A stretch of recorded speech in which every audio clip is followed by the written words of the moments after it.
کسی زمانے میں ہوتا تھا کہ شام کو بوڑھی مائیں بچوں کو لے کر کے بیٹھ جایا کرتی تھی اور دادی اماں کے گرد سارے بچے جمع ہو جاتے تھے اور وہ کہانیاں سنایا کرتی تھی۔ ان کہانیوں میں صحابہ کی عظمت کی کہانیاں تھیں، اہل بیت کے تذکرے ہوتے، اپنے اسلاف کے قصے ہوتے۔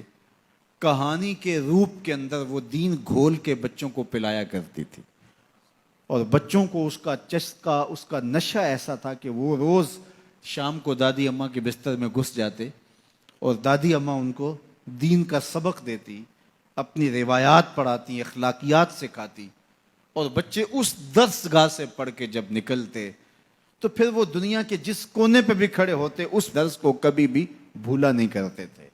جب سے دادی اماں کا بستر اجڑ گیا ہے، جب سے یہ کلچر دم توڑ گیا ہے اور بچوں کے اوپر اتنی کتابیں لاد دی گئی ہیں کہ انہیں فرصت ہی نہیں ملتی، اور جو باقی وقت بچتا ہے وہ ان کا سکرین کے آگے گزرنے لگا ہے، تو پھر دادی اماں کا بستر ویران ہوا اور بچوں نے وہاں سے جو سیکھنا ہے اس درس گاہ میں جس کے استاد فرنگی روحوں کے بے حس ڈھانچے ہیں، جو انہوں نے سکھانا ہے، تو پھر نتیجہ کیا ہوگا کہ بچہ جو فکر لے کر اور جو طرز زندگی لے کر اٹھے گا تو وہ کبھی بھی اس مزاج سے میل نہیں کھائے گی جو کہ ہمارے اسلاف کا طریقہ تھا، ہمارے اسلاف کا دیا ہوا مزاج تھا۔ آج ماڈریٹ اسلام کی بات کی جاتی ہے، جدیدیت کے قصیدے پڑھے جاتے ہیں، اور جو اسلام کی روح سے ناآشنا لوگ ہیں وہ جھومنے لگتے ہیں شاید یہ جدیدیت ہمارے لیے کوئی نجات دہندہ ہو،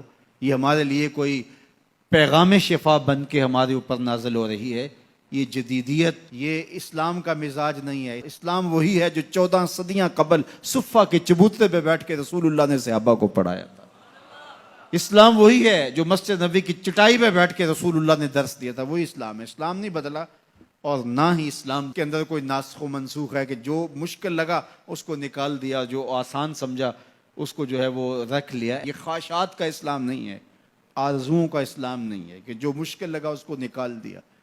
رومی نے بھی ایک بڑے خوبصورت پیرائے میں اس کی نفی کی ہے۔ کسی زمانے میں وہ لوگ تصویریں چھپوایا کرتے تھے میلوں ٹھیلوں پر، اور تو وہ اس نے کہا کہ میرے یہاں شیر کی تصویر چھاپ دو، تو اس نے وہ مشین جس میں روشنائی ہوتی ہے اس کی جب پن جسم کے اندر ڈالی اور درد ہوا تو پوچھا کیا کرنے لگے ہو؟ کہا کہ میں شیر کا منہ بنانے لگا ہوں۔ اس نے کہا اس نے کون سا کھانا ہے؟ تو اس نے وہ پن باہر نکال لی، پھر دوسری جگہ جب داخل کی تو پھر درد ہوا تو کہا کیا کرنے لگے ہو؟ کہا شیر کی ٹانگیں بنانے لگا۔ کہا اس نے کون سا چلنا ہے؟ پھر اس نے خیر باہر نکالی، روشنائی اندر جذب کرنے کے لیے پھر جب اس نے سوئی ڈالی تو کہا اب کیا کرنے لگے ہو؟ کہا میں شیر کے کان بنانے لگا ہوں۔ تو اس نے کہا اس نے کون سا سننا ہے؟ تو خیر اس نے پھر نکال لیا، تو جہاں رکھے تو پوچھے کیا کرنے لگے ہو؟ کبھی بولے میں اس کی آنکھیں بنانے لگا ہوں، کبھی کہے اس کی دم بنانے لگا ہوں، تو یہ کوئی نہ کوئی عذر پیش کر دے۔ تو اس نے کہا بابا پھر میں کیا بناؤں؟ کہا بس تم شیر بنا دو۔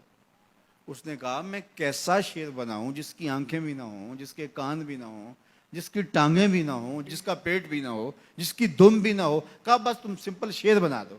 کہا کہ وہ شیر مجھ سے نہیں بنتا جس کے یہ اعضاء نہ ہوں۔ یہ اعضاء تو ہوں گے شیر بنے گا، لیکن جب بھی کوئی اعضاء بنانے کے لیے وہ سوئی جسم کے اندر داخل کرتا تو درد ہوتا، تو وہ اس درد کو برداشت نہ کر پاتا، کہتا نہیں اس کے بغیر ہی شیر بنا دو، اس کے بغیر ہی شیر بنا دو۔ تو میاں یہ جدیدیت کے نام سے جس اسلام کے لوگ بات کرتے ہیں، جو مشکل لگا اس نکال دیا دین سے، یہ دین میں ہے ہی نہیں، بات ہی ختم ہو گئی۔ اور آج مغرب بڑی تیزی کے ساتھ اصطلاح آگے لانے کی کوشش کر رہا ہے۔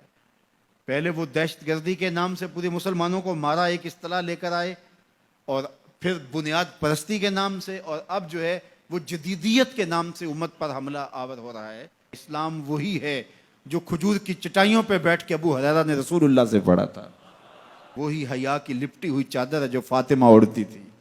اسلام وہی ہے جو مدینے کی گلیوں میں میرے حضور لوگوں کو دیا کرتے تھے۔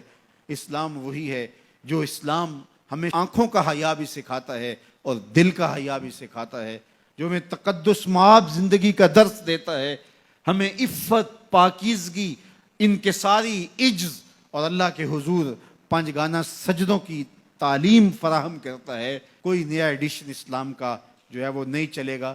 تو مختلف ادوار کے اندر لوگ آتے رہے، انہوں نے کئی طرزوں کے اسلام لانے کی کوشش کی، لیکن اسلام غیر متبدل نظام ہے، یہ کبھی بھی تبدیل نہیں ہوگا، یہ اللہ کی حفاظت میں ہے۔